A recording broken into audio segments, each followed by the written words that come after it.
নমস্কার সবাইকে, আশা করি সবাই ভালো আছেন। সকালবেলা উঠেই দেখি ঝুম বৃষ্টি পড়ছে, আর এই বৃষ্টির মধ্যে তো ঘুম থেকে উঠতেও ইচ্ছা করতেছিল না। তারপর বেশ অনেকক্ষণ পর লেটেই উঠেছি আজকে ঘুম থেকে। আর আজকে একদমই ঘরের নাস্তা খেতে ইচ্ছে করতেছিল না। তো আমি আর আমার বর টুকটুক করে হেঁটে হেঁটে চলে যাচ্ছিলাম আমাদের সামনেই, মানে আমাদের বাসার সামনে একটা মোড়ে একটা দোকান হয়েছে। এই দোকানটা একদমই নতুন ছিল, খুব বেশি দিনের হয়নি। তো এখানে আমরা চলে গিয়েছিলাম সকালের নাস্তা আনতে। সকালের নাস্তার সাথে সাথে এখানে কিন্তু বিকালের নাস্তার আইটেম আছে, যেমন পুরি, সিঙ্গারা, সমোসা, মোগলাই, এগুলাও বানানো হয়। তবে এইগুলো আমার ট্রাই করা হয়নি, নেক্সট দিন ট্রাই করব।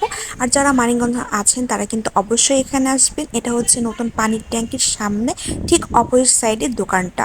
খুব সুন্দর পরিবেশ, আর এখানে পয় পরিষ্কার আমি দেখেছি, খুব পয় পরিষ্কারও ছিল সবকিছু। আর আমাদের রুটি প্যাক করে দিয়েছিল, খুব কড়া করে রুটিগুলো ভাজছিল। আমার এরকম কড়া রুটি খেতে খুবই ভালো লাগে।